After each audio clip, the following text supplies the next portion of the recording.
Tardes a todos. Noel Castellanos. You can call me whatever you want, okay? Good to be with anybody from that small group, or did you all leave? You had enough? Okay. All right, there's a few of you, okay? Porque ahí lo hicimos un poquito bilingüe. We did it kind of back and forth. I don't think we're going to be able to do as much, but we're going to have to do some, okay? I'm going to jump in quickly here because I know you guys have had a lot of input, and so if any of you know about CCDA, or if you have, if you know anything about my story, or have had the opportunity to maybe read something I've written or whatever. I believe that I could describe the call of God on my life is to figure out how to enter into the pain and the brokenness of people on the margins in our country and around our world, believing that that's a high priority for God, okay?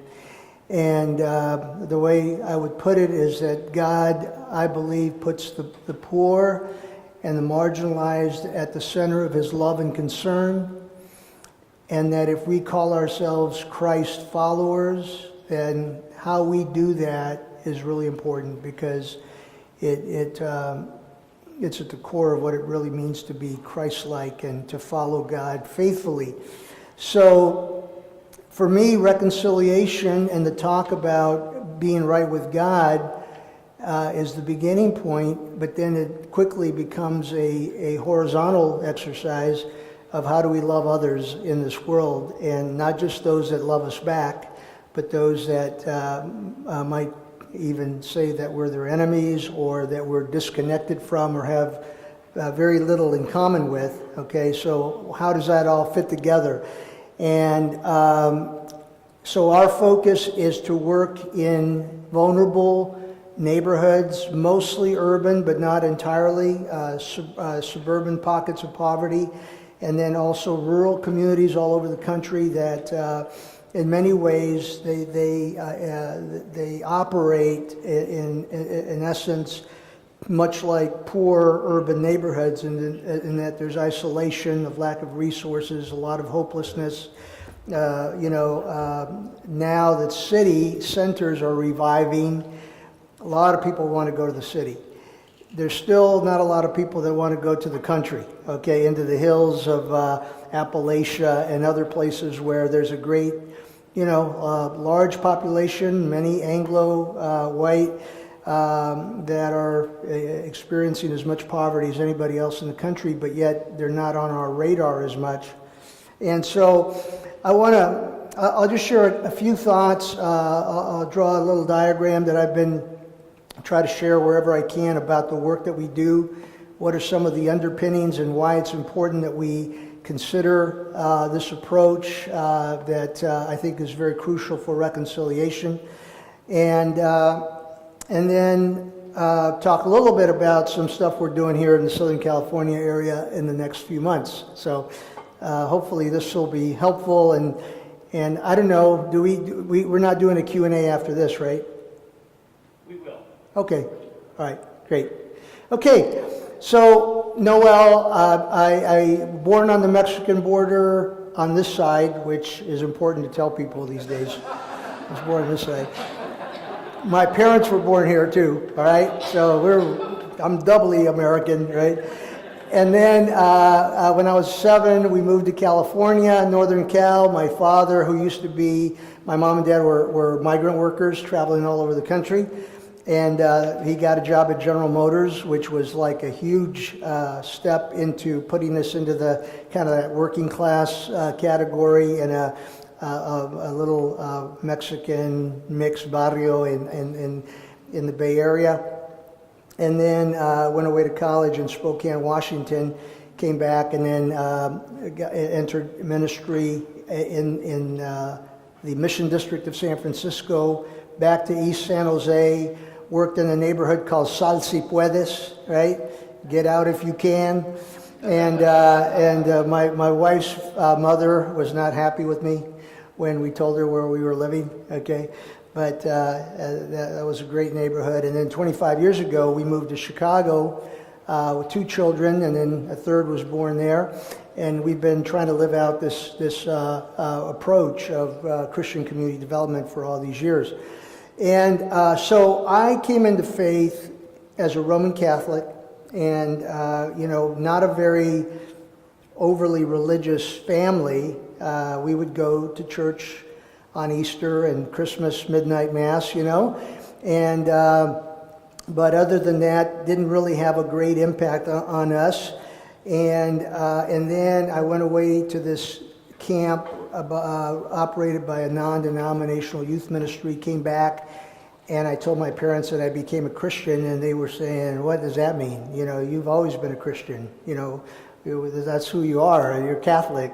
And so there was that kind of that choque, that clash of kind of understandings and all. So for the last 30 years or so, I've been trying to figure all this out. Okay, trying to figure out, because I was raised Roman Catholic. I went to a Presbyterian college. While I was at that Presbyterian college, I attended a Foursquare church. Came back to San Francisco, was a part of a little storefront Pentecostal church called Gideon's Army, and then went to San Jose and I joined a Southern Baptist church. They made me get baptized for the 3rd time, and then and then was part of a Church of God, kind of out of somewhat like a Assemblies of God type of church experience. And then went to Chicago, hooked up with the African American church, pastored by a white guy from Iowa. And then, I happened a Mexican American. I married a Sicilian American gal that's been my wife for 32 years, and we have these mixed blood children, and live in the hood still in the barrio. And so I'm really confused. I mean, I just want to tell you, I haven't figured anything out, but all of those realities kind of have led me on a journey where I lead an organization that's extremely diverse, okay? We're kind of in that broad Protestant, evangelical, maybe progressive, some very progressive, some very, much more conservative. But we have Roman Catholic, we have mainline, we have a lot of different folks. And, you have to be able to kind of focus on the majors when you're in that kind of diversity, because you're not going to agree with everybody on everything.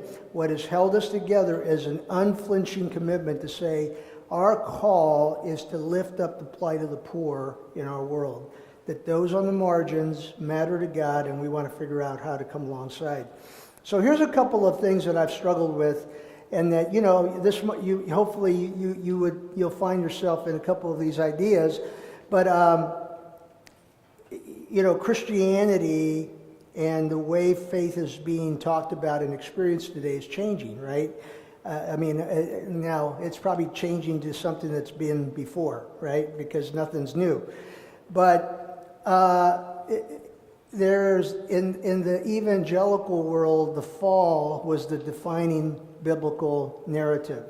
That man is absolutely depraved, and now the journey is that on the cross, Jesus makes it possible for us to overcome our brokenness sinfully, and we get made right in the eyes of Almighty God. And then our job is to go out and to evangelize everybody. And in fact, God won't come back until we go to every nation, right?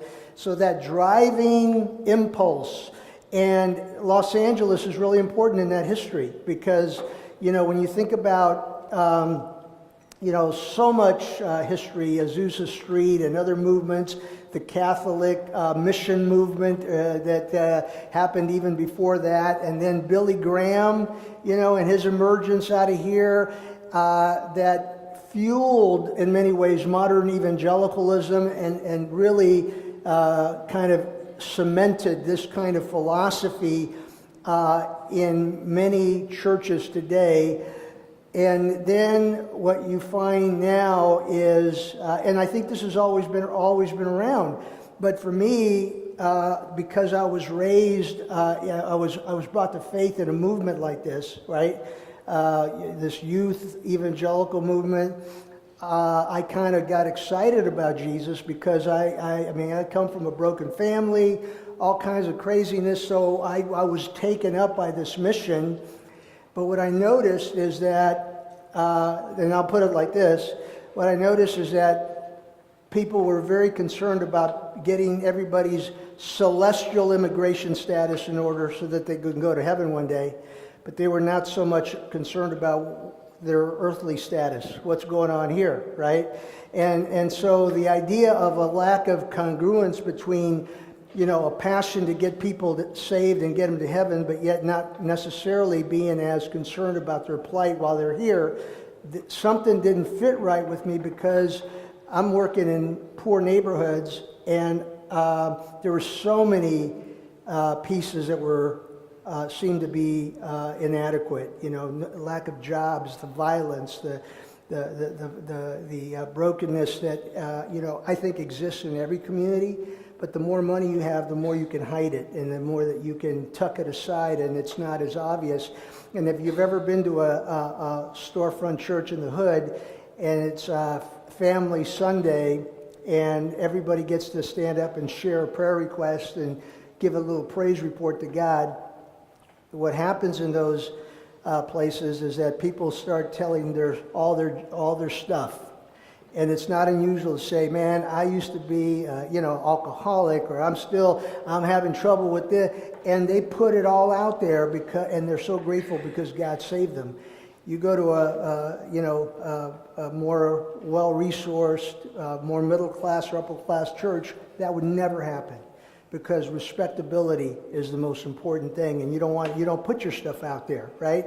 So today, what we know is that there's another kind of narrative that says that the story of God really begins at creation, right? And that because of God creating the world and man, is that we're all created in the image of God. And so here, when you're doing really well and you have enough money, you live in a nice house, and then people tell you you're deprived, because you're spiritually, you have a need, you can kind of handle that. But when you are down and out and you're like already called a minority, and you're the lowly of the lowliest, and you don't fit in, boy, you need to hear this story that you're created in God's image. Right? That God made you, and because God made you, you have inherent dignity in your life. So we begin with this idea, and then you say, look at all the bad stuff that's going on in the world. Not only personal sinfulness like cursing and drinking and chewing and all that kind of stuff, or other kinds of behavior that every church defines what's the out stuff and what's the good, what's okay, but a world where there's so much poverty, a world where there's so much injustice, a world where people are sold like goods, whether it's slavery or sex trafficking or whatever, a world that is intent on annihilating ourselves through nuclear armament, a world that's just so filled with hurt and pain and suffering. And that the sin of the world that Jesus died for is not just an individual sin so that I can get to heaven, but it's a sin that's come to restore the whole world. And then what God tells us to do is to enter in partnership with God on this redemptive journey to see all of creation begin to experience this renewal of God that includes individual restoration and salvation and families coming together, but it includes also working to make broken systems just, and to create a world where people see the kingdom of God breaking in, okay? And so here it's like we almost want the world to go bad because it's, it foretells the end of time. And here we say, we lament the direction that we're going, because we love that God has placed us in this world to be salt and light and to be part of the answer, okay? And I think one of the greatest consequences of the kind of the tension that we have in our theology and trying to figure out and discern what is the story of God that can really inform us is that there seems to be a narrative, okay, that is lost. And that is that narrative that God absolutely has always put the poor and the marginalized at the core of his concern.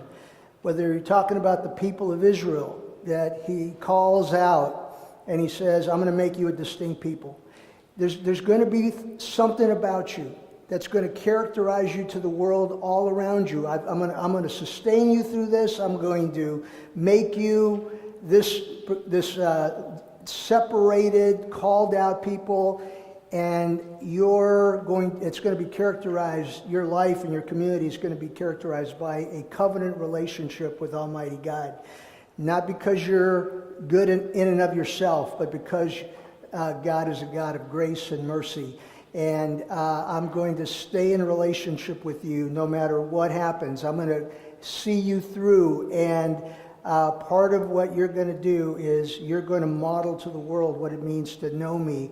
And so the widow, the orphan, the stranger, it doesn't matter that all of society will reject those folks that are on the margins and vulnerable and that don't add anything to our lives. In fact, all they do is take away.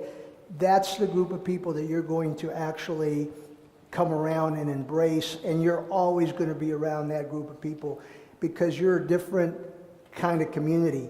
And then Jesus comes along and he begins to just build on that, and he doesn't change the script of that, but in fact, instead of providing a sacrificial lamb to bring salvation once a year, he becomes the Lamb of God, and he gives himself so that God's plan of redemption and now his new community, the church, would continue that in an even more radical way. That we love our neighbor, that we care for one another, where there's no need among us because we all belong to one another. And there's this radical beloved community that comes out of the very character of God himself, okay? Where it's not that we're just called to do good things as a expression of our faith, but it's a deep understanding that when we don't live out our faith in such a way to stop to take care of the Samaritan, to clothe the hungry, to welcome the stranger, to love those that are being left alone by everybody else, that somehow that's a violation of how God created us to live, right? There's something there that doesn't jive, and so kind of rhetoric that would demonize people and exclusivity that doesn't allow us to touch folks because we don't agree with them or that we don't necessarily hold the same views on everything. All of that gets turned upside down by the ethic of Jesus, who came into the world as a lamb to be slain, okay? So here's kind of the picture that I think I asked, a lot is, if God puts the poor at the center of his concern, why is so much of the church, why do we have such a hard time doing the same thing? Why have we consistently, and all I know really is the United States, okay? Because this is where I've grown. I've traveled and all that, and I see it in the Western world, but in the U.S., when we think about what defines Christianity, I think it's important to ask questions like, are we being faithful to put the poor at the center of our ministry concern and efforts? And if we're not, why is that not happening? And I think what we have to conclude is that, that we have been influenced maybe more by the culture than we want to admit. That we have become respectable. That, Jesus starts when he's born. John 1:14, Eugene Peterson says that he becomes flesh and blood and moves into the neighborhood. The question that we need to ask is, what kind of neighborhood did Jesus move into? He moves into Nazareth. He moves into Galilee. He doesn't come in the center of power. He comes on the periphery and on the margins. Galilee was termed the circle of sinners. It was a place that was looked down upon. It was the wrong side of the tracks. It was a country bumpkin kind of town up in the hills of Nazareth. And it was insignificant, okay? There was no reason why you would ever pay attention to a place like that. Why did God incarnate himself in humanity in that particular context coming into this world? That's a really important question in my mind, because what happens is we tend to just skip over that little fact in our theological reflection. But when we ask the question of why this is where God comes from, it begins to tell the story and the narrative in a whole different way.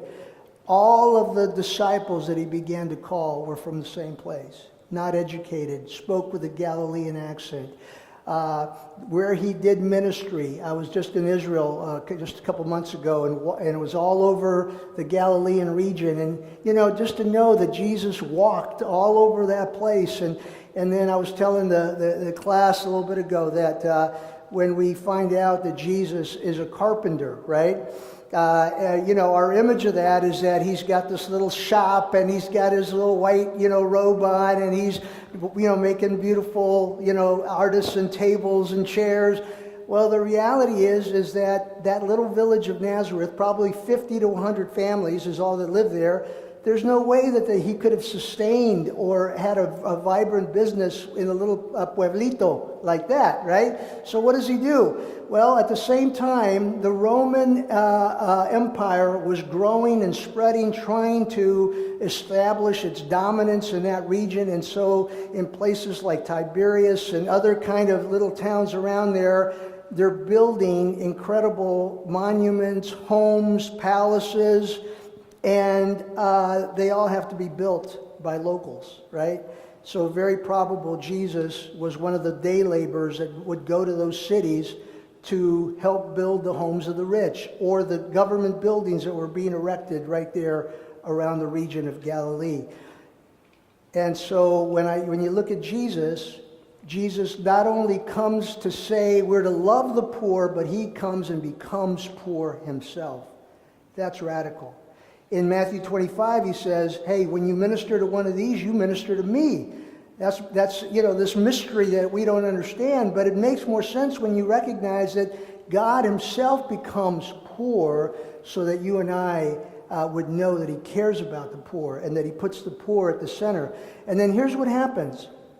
Instead, once we come to faith, the tendency is that we begin to move away from the poor. And all kinds of factors, social lift, you used to spend money this way and do all this craziness. Now you have Jesus, you start living clean, and so you begin to do better and you move into the next neighborhood. Now all of a sudden you live in that gated community, and then, all the way back to Constantine, the making the Christianity the religion of the state, and how that then becomes to unite power to this faith that was really a radical faith that never was meant to be this earthly kingdom, right? Jesus comes to preach a whole nother kingdom. And so what happens is, if the poor are the center of God's concern, and believers in the church begin to move further and further away, the only way, if we're going to make sense of all the scripture and all the references that says we're to love the poor, right? We're to love those that are different than us. We're to be reconciled across class and across race. The only way that we can do that now is to come in from the outside to try to either, help the poor, reach the poor, save the poor. And so what happens, instead of the poor being the center, a lot of times what we begin to feel is like the poor are the target of our ministerial and service efforts, right? You see what I mean? The further you are from the reality, because it's very common, when I go to Washington, D.C. to talk about advocating for health care, I can be sitting in a room full of all these politicians, doctors, and folks and activists, and we're talking about people not having health care, and guess what? Every single person in that circle has good health care, because there's no poor people around that table. Okay? So the poor are not involved. Or we can be talking about reaching this poor community, but none of us are from that community. And so what happens is it feels like we're targeting the people from the outside. And how many of us would like to feel like the target of somebody else's pity and benevolence, right?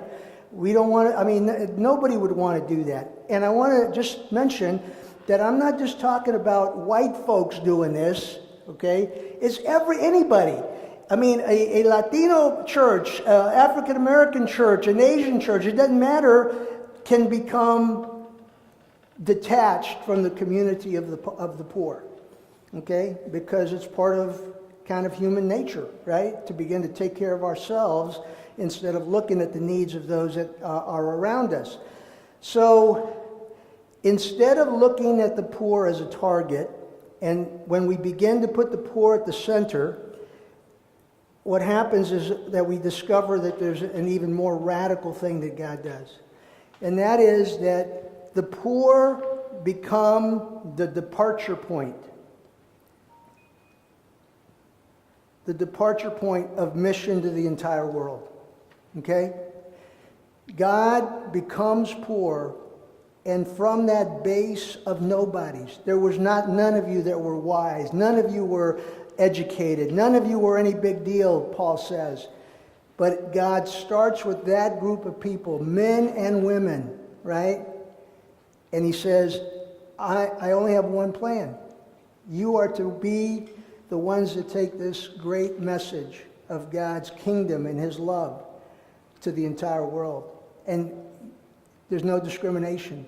The rich, the poor, brown, black, free, slave, Jew, Gentile. It's all going to start from right here. Okay? And then what we find is in the cross, it's maybe the most radical expression of God's commitment to the poor and to the despised of the world. Because on the cross, what we find is that Jesus of Nazareth, who begins to teach a kingdom message, because theologians will say the gospel of Jesus was the kingdom of God, right? And that kingdom message was so subversive, inclusive, challenging the lordship of, saying Caesar's not Lord, ultimately God is Lord over everything. Give to Caesar what belongs to Caesar, but you give to God what belongs to God, creating a whole new way of life. And he begins a movement that is so threatening that the Jewish officials and the Roman government decide to have him killed on this cross at Golgotha, that is a form of punishment that's exclusively for subversive criminals, those that are who are threatening the empire. He wasn't killed because he was a common thief. He was killed because he claimed to be the King of the Jews. Because people were saying that he's calling us to a brand new way of life, a brand new kingdom of love, of forgiveness, of following only one God. And so on the cross, Jesus is made a spectacle by being crucified between two that we know of, other subversive criminals. But if you read all the history books, you know what they'll say? That the countryside of Rome was filled with crosses of people claiming to be messiahs that were trying to start revolts against the empire. That was a common thing. Jesus, the difference is, while he's executed to make a public spectacle, he dies and then he's resurrected on the third day. And his followers, they absolutely will testify that itinerant preacher that they followed, that rabbi who was so different, that he was still alive. And it was those poor disciples, eyewitnesses, that carried that message and that now you and I benefit from today. And every single community around the world, rich and poor, benefits from today. So God uses the despised things of the world. So think about the number of people that are condemned to die in our prisons today, all around the world, political prisoners, the fact that, 35 million African Americans in this country, and yet the majority of criminals, quote unquote, that are locked up in jail today are filled with young black men, right? Jesus actually identifies and says, I was crucified between criminals just like you, right? To show us that none of us deserve God's love. All of us are despised. All of us can be condemned. And then finally, you think about the story of Jesus having to go into exile with his mom and dad to escape infanticide, crossing borders into Egypt to be safe. And you think about all of the immigrants that are crossing borders today because of war, because of famine, because of poverty. And you say, God doesn't just say, love the stranger. He becomes the stranger himself. And then he tells us, when you hear this story of how God becomes one of the despised of the world, he is crucified outside the city gate of Jerusalem, Hebrews says, on the garbage heap of humanity. That's where they threw out all the garbage, where Golgotha is, because that's the place where all these criminals were executed. And that symbol of rejection becomes the symbol of ultimate salvation for you and I. That's a different telling of the story of God. That's not the normal, kind of mainline telling of God's story. God is absolutely identified with the vulnerable, the marginalized, the rejected, the unrespectable, the person from the other side of the tracks. And I ask the question, does God call us to be a people that minister to folks that others consider to be unsavable, or that, that they're our enemies, or that we shouldn't really be involved in ministry like that? So I'll just end with this. I think that one of the great abilities that we have is to learn from the story and say the way that we can begin making a difference in neighborhoods that are vulnerable is, number one, is just to be incarnate in those neighborhoods, to be present, close proximity, the way God became incarnate in our world, okay? And once we're here, we don't come into the neighborhood as the great brown hope, okay? I do, right? And we realize that, that God just came to be one of us, right? And we go and we live with people. I don't like the word missionary, I think we're called to be good neighbors. And when we go to be present, we go to be a good neighbor with somebody. Most of my kind of study is around this whole dynamic of Jesus and his connection to his incarnation. And I like to tell people that I've just about concluded that Jesus was at least part Mexican. Okay, now stay with me, all right? Well, number one, his name was Jesus. Yeah, he had to be a little bit part Mexican. Then his mother was Maria, and his dad was Jose. But for sure, the clincher is he worked in construction, right? So you know Jesus was part Mexican, and so he incarnates himself in the reality of life, and that's what we do. This is our very simple call to people all over the country. You know what? If God gives you a burden to minister cross-culturally among the poor, just go and live there. Just be there. So that you're not there, thinking you're better than everybody else, or that you're the one that's carrying that, that message, and you have something to give, and others, all they can do is receive. Just be there and see what happens, And we realize that it's in that incarnation that magic happens, as far as the kingdom of God.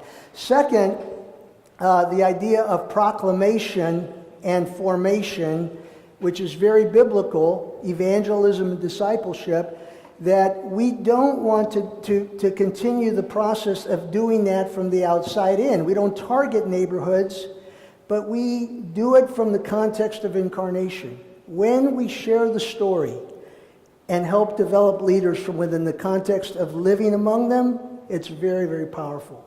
Because now, again, we're not importing theology or importing leaders, but we're developing them from within the context of that community. And then also is compassion, the demonstration of compassion. Part of kingdom ministry is that you're going to, if you're living in the hood, there's a lot of need, but compassion, we recognize, is not the answer to overcoming poverty. Compassion helps people to get established. Compassion is adequate when there's a crisis, and when you are distant from incarnation in the place of need, we just want to help so badly because it feels good that we actually can be causing more harm than good. Okay? But when you're connected through incarnation, you recognize when compassion is the right response, and when and where you have reached the limits of appropriate help and support. When compassion reaches its limits, then we have to do the work of development and organizing. Okay? Development and organizing says this. Over here, you're going to try to help people in the midst of their poverty, right? To come to know God and to come to get some relief. But when you get on this side, you say, you know what? We've got to actually change the environment in which people live. We've got to change the neighborhood. We've got to create healthy places for people to live. Because if all you do is help individuals, they'll always go back to that neighborhood where they live. And if it's not healthy, they're not going to do well. And talk about what will breed racial strife more than anything else is if we live in a country where people of color are isolated in poor, unhealthy neighborhoods with no opportunity, and when they look across the track, they see all this wealth, but they have absolutely no access to it. That's going to create a great deal of turmoil. So what if we were to work together to develop the neighborhood? And here's what happens. When you do development from the outside, you know what you get is gentrification. You redevelop the neighborhoods that are in great locations by the lake, by downtown, by the big park, or by the ocean, right? And you redevelop it for the rich. And the poor get displaced. But when you are connected to incarnation, you know what you do? You say, let's work to redevelop the neighborhood for the people that live there already. Think about the book of Nehemiah. Nehemiah comes in, he's Jewish, but he's also bicultural. He's raised as a Persian. He's in the palace. He ends up being called to come back. You know why he comes back? There's one main mover, and that is his brother Hanani had relocated, he'd returned from exile back into Jerusalem, and he was living in the hood. And him and some of his friends says, dude, isn't your brother one of the higher ups, one of the big shots at the palace? Yeah. Let's go talk to him, man. Tell him he's got to help us. And I'm sure Hanani said, dude, he ain't going to listen to me, you know. He's got too much. Well, they take a risk. They go, and they tell Nehemiah, you got to know what's going on back home. Things are a mess, you know, problems. Folks are just hurting. And Nehemiah somehow hears it. He already knew all that information because that was his job to know that. But this time, God puts a burden on his heart, and he goes, takes a leave of absence. You know the story, right? But here's what he does and what he doesn't do. And this is really important because I think, unfortunately, in Christianity today, we're stuck too much on this individual approach to helping people, and we don't have a vision for restoring neighborhoods and creating just institutions for the poor. Nehemiah didn't come and say, here's what we're going to do. We're going to do a convoy of hope and bring all kinds of blankets and all kinds of backpacks and all kinds of tennis shoes and tortillas and beans, you know, to help the poor people in Jerusalem. He didn't do that. What did he do? We have to rebuild the wall of security in that city. And then for another dozen years, he works to rebuild both the spiritual and the physical infrastructure of the city, right? It's an amazing story. So development and organizing and not doing for the people, but working with the people to see the neighborhood come up. And then here's what happened, and I'll close with this.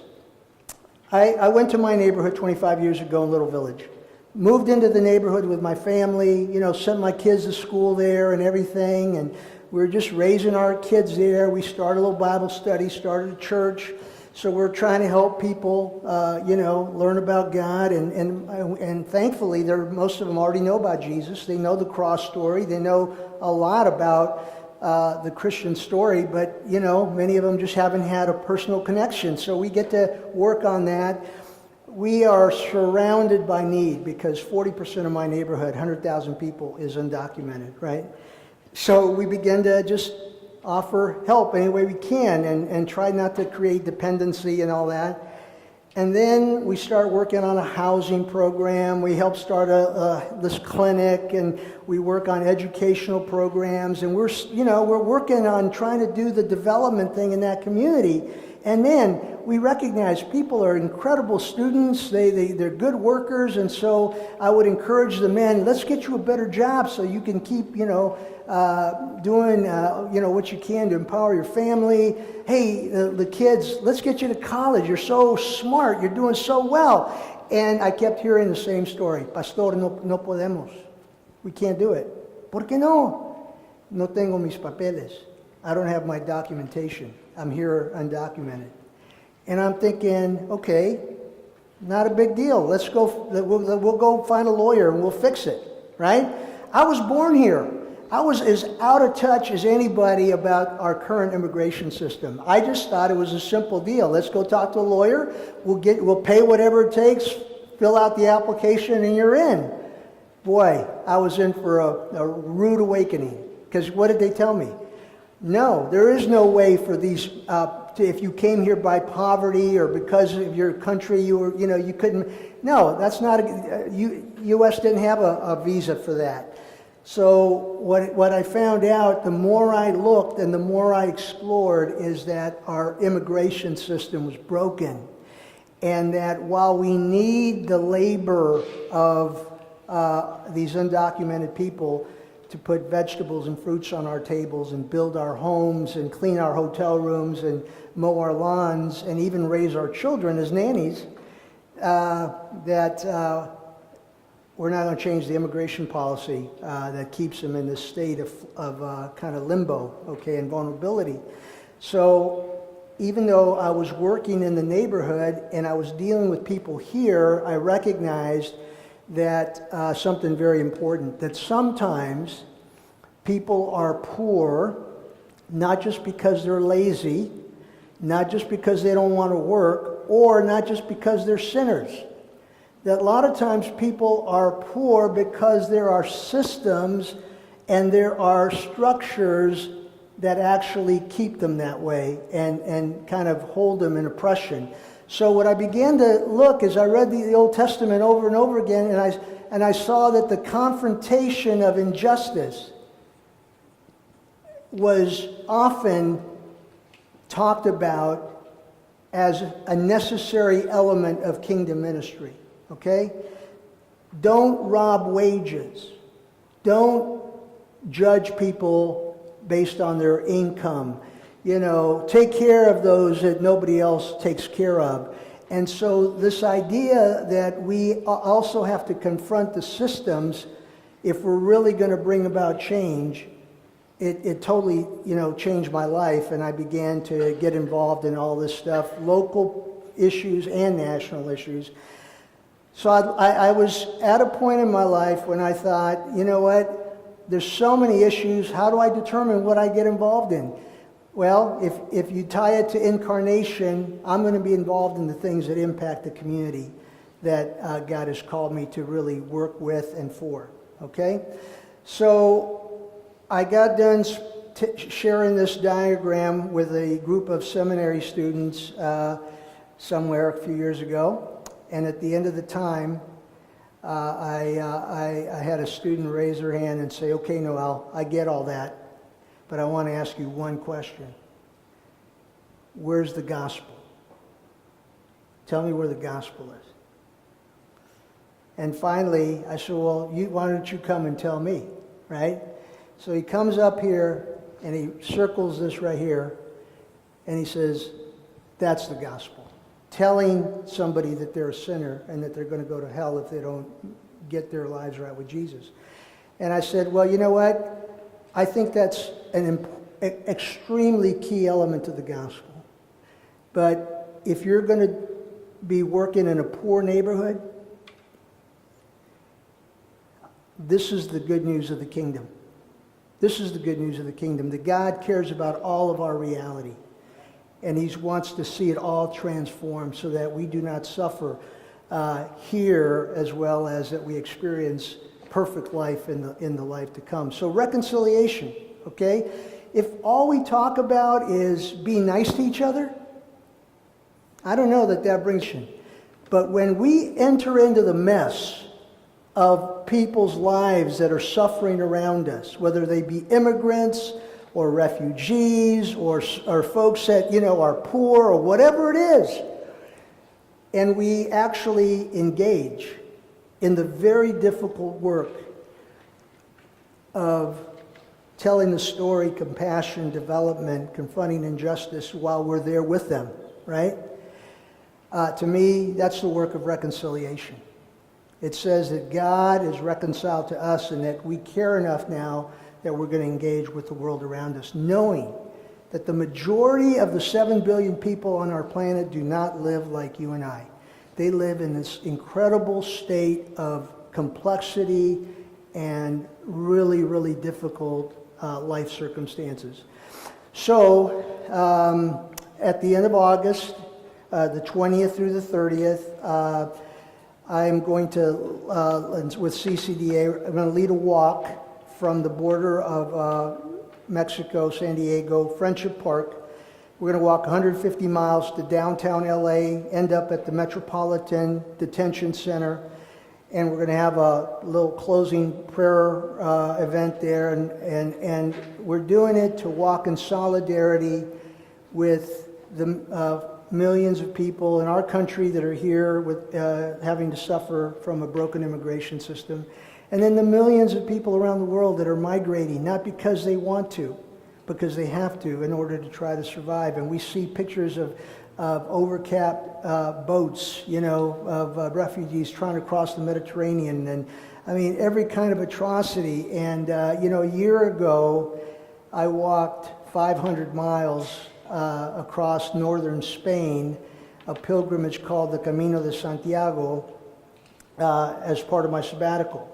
And it was an adventure, you know. I mean, I got to go and subject myself to great pain over 500 miles, blisters and all this. But you know what? I did that on my own. I did it because I wanted to do something crazy and fun, and I did it with my son and daughter, and it was awesome, right? But as I was on that Camino, I realized the majority of people that are on the move today, all over the world, don't do it for adventure.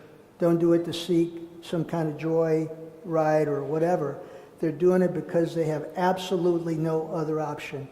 And how can we enter into solidarity with the suffering of humanity to reflect our commitment to the kingdom of Jesus, right? And what he calls us to do in this world. So, I mean, this is the stuff that motivates me to do what I do for the last 35 years, right? This is the foundation. This is the story. This is the reflection. This is the kind of the thing I have to wrestle with all the time. And I'm telling you, the more I see it, the more I say, man, I'm broken. You know, I am needy. And I'm so grateful that God comes and enters that reality, because that brings me hope. And I think it's the same hope that people all over the world need, regardless of gender, of culture, race, and